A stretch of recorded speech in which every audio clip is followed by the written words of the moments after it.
pédiatrie, ils vont grandir, ils vont se marier, ils vont fonder des foyers. Et le jour où ils vont dépasser la phase de suivi pédiatrique, il faudrait savoir dans quel service les orienter ou bien les revoir au moins une fois tous les 5 ans ou une fois tous les 10 ans, ne serait-ce que pour voir ce qu'ils sont devenus. Est-ce qu'ils ont fondé leur foyer? Est-ce qu'il n'y a pas eu de séquelles? Est-ce qu'il n'y a pas eu de complications sur la fertilité, etc. Parce qu'ils ont reçu des drogues à l'âge pédiatrique et dont on ne connaît pas encore l'impact sur la croissance, même la croissance satyropondérale. Est-ce que l'enfant avait soudé son cartilage de croissance quand on lui faisait sa chimio? Est-ce qu'il avait continué à grandir? Est-ce que la chimio a fait qu'il a soudé précocement? Donc, ce sont des questions qu'il faut se poser et essayer de surveiller. Et c'est comme cela qu'on va se faire une idée sur la tolérance de certains médicaments sur le long cours. Donc, quand on commence une unité d'oncologie pédiatrique, plus l'unité évolue dans le temps, plus les gens sont expérimentés sur les molécules, les protocoles et les signes en rapport avec les maladies. Alors, est-ce qu'il y a des questions dans cette première partie de la matinée où on a parlé de tumeur abdominale, on a parlé de néphroblastome et avant cela, on avait parlé de tumeur osseuse. Est-ce qu'il y a des questions avant de prendre la pause?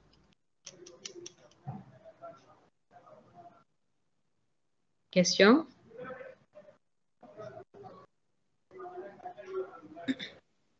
Pas de question? Oui?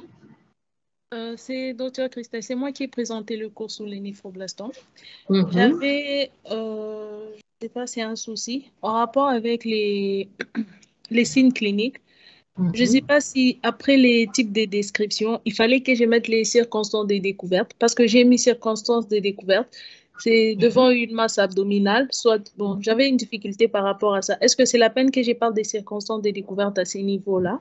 Et qu'est-ce que vous avez mis après circonstances de découverte? Quel est le chapitre suivant? Après circonstances de découverte, j'ai mis examen physique. Oui, après, qu'est-ce que vous avez mis? Après examen physique, c'est la paraclinique. Et après paraclinique, j'ai parlé du troisième point, le diagnostic. D'accord. Alors, vous avez utilisé un plan signe, oui. Mais le contenu, vous avez utilisé le contenu du plan diagnostic. Parce que ce qui est classique dans le plan signe, vous décrivez les symptômes. Par exemple, vous dites le diagnostic est orienté où l'enfant consulte pour une masse abdominale, une hématurie ou bien une complication.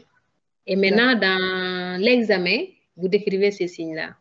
Vous dites la masse, c'est une masse dure, volumineuse, localisée à tel endroit, avec les limites, etc. Est-ce que dure consistance, est-ce qu'elle est douloureuse à la palpation, etc., etc. Vous voyez un peu la différence. D'accord. D'accord?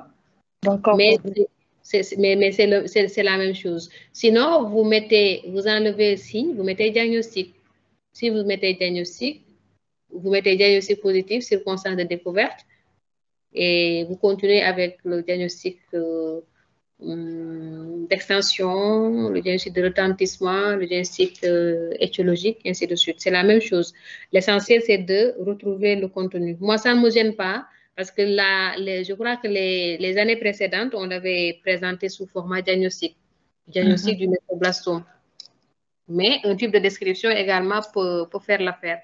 L'essentiel, c'est de mettre les éléments au bon moment, au bon endroit. C'est pareil.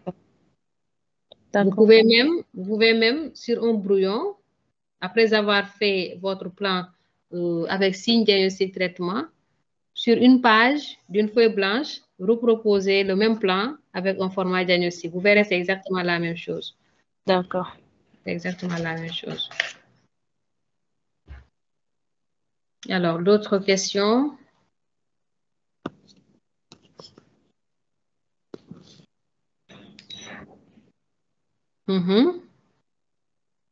Pas de questions?